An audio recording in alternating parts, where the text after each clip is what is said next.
Oke, baik. Jadi saya sekarang mau berbagi pengalaman saya, bukan dengan helm, tapi pengalaman saya dengan ini laki-laki satu ini, telepon rumah, telepon rumah yang ada di Kuba di paroki Hamaika.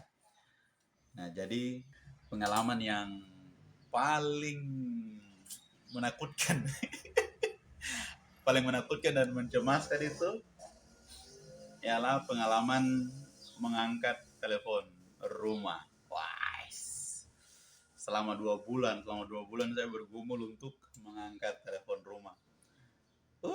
Memang karena kalau saya mengangkat telepon rumah berarti saya harus berbicara dalam bahasa Spanyol. Dan kemampuan berbicara saya dalam bahasa Spanyol belum terlalu baik. Dan ya masih kaki kepala, masih perlu banyak penyesuaian, perlu banyak belajar. Makanya saya memilih untuk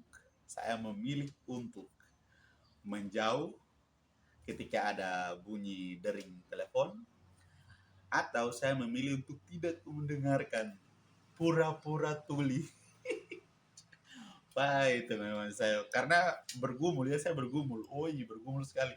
Kalau saya angkat, saya harus bisa memahami informasi yang disampaikan. Dan saya harus melanjutkan informasi itu kepada orang yang dituju. Nah, itulah pergumulan hidup saya. Tapi saya ingat akhir Februari waktu itu memang mau tidak mau saya harus mengangkat telepon rumah. Saya harus mengangkat. Karena di rumah pada hari Minggu waktu itu hanya tersisa saya yang tinggal di rumah. Dan para pastor sedang pergi merayakan perayaan Ekaristi di komunitas. Bunyi dering telepon 3 kali berturut-turut. Wah, saya dengan penuh ketakutan. Aduh, bagaimana ya saya harus angkat ini? Karena ya kalau bahasa Indonesia, mari saya angkat. Bahasa Indonesia, mari saya angkat.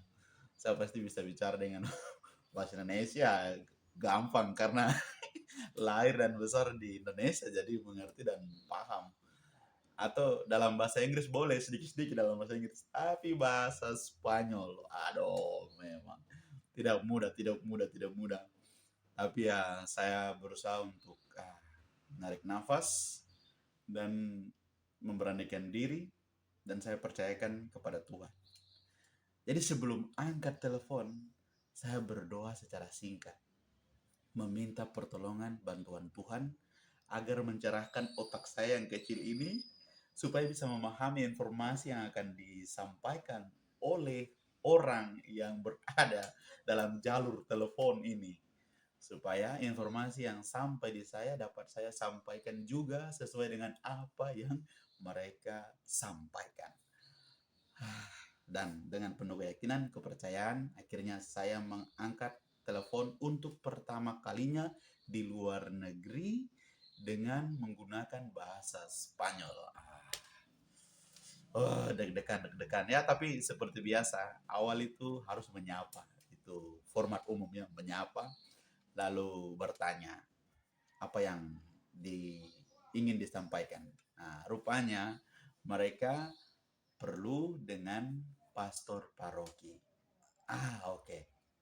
Karena mereka perlu dengan pastor paroki dan saya bukan pastor paroki. Maka saya sampaikan, bisa tunggu nanti pastor paroki datang, lalu bisa telepon kembali. Sudah. Dari situ mereka mengatakan terima kasih dan sudah.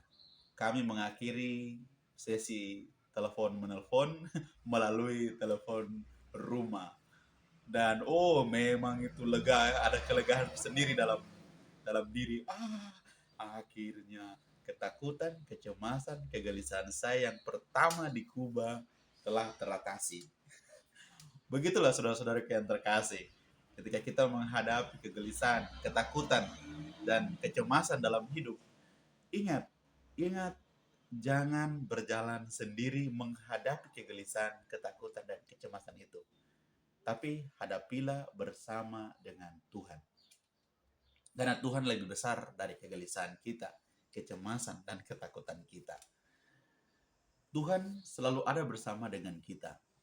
Apakah kita mau menyertakan Tuhan dalam hidup kita, meminta Tuhan membantu kita, memohon Roh Kudus agar membimbing menuntun kita menghadapi kegelisahan dan ketakutan itu? Nah, kembali lagi kepada diri kita. Puji Tuhan, saya bisa melewati itu. Saya percaya saudara-saudari pun bisa melewati kegelisahan, ketakutan, kecemasan dalam hidup saudara-saudari sekalian. Nah, ini hal yang sederhana tapi sangat bermakna bagi saya. Nah, sekarang saya sudah berdamai dengan laki-laki ini, dengan telepon rumah ini. Jadi kalau ada telepon masuk, saya siap untuk angkat, menjawab, dan kalau mereka membutuhkan informasi, saya bisa memberikan informasi.